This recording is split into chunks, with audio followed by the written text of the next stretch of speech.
আরে যে কিনু মালটা তো জগা রাগ করুসকে অন্ধকার পথ মাঝে মাঝে পাজাবি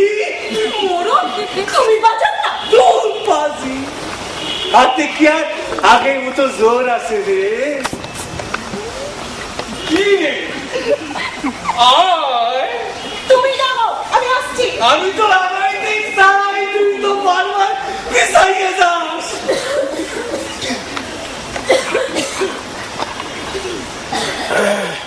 ইরে ওইদিকে কি দেখো কেলরে আমি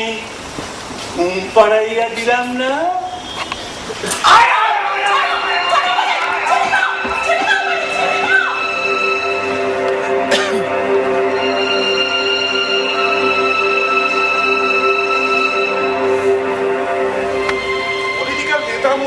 ভাষণ শুনে যেখানে শিক্ষিত বুদ্ধিমান মানুষেরই মাথা ঘুরিয়ে যায় এলো তো সামান্য রাস্তার কুকুর মাত্র তাই দামোদর বাবুরা ছাড় দিয়ে যেন না আসে আর কামড় খায় এই পটলা জগার দল দামোদর বাবুর উদ্দেশ্যে দূর থেকে ঘেউ ঘেউ করতে পারে গেলেও কিন্তু তাতে দামোদরদের গতিরোধ হয় না নেতা মন্ত্রীরা হওয়া বোঝেন এবং অবস্থানও বদল করতে জানেন দামোদর বাবু একজন অভিজ্ঞ নেতা একজন এমএলএ পদপ্রার্থী তার ভুল হবে কেন তিনি রাতের অন্ধকারে লোক চক্ষুর আড়ালে অসহায় সরলাদের ঘরে সে দিয়ে যেতে পারেন অনায়াস আর কেলো তার সন্দিগ্ধ দুটো চোখ দিয়ে বড়জোর তাকে অনুসরণ করতে পারে মানে কিন্তু সেদিন সরলার ঘরের চার দেওয়ালের মধ্যে কি ঘটেছিল কেলো তা জানতেও পারে না জানি না আমি বড়জোর অনুমান করতে পারি আমি যাব না সই জলানিতে যমুনায় আমি যাব না সই জলানিতে যমুনায় বসে হাতে গাছের ডালে কানাই পয়সা পানাসায়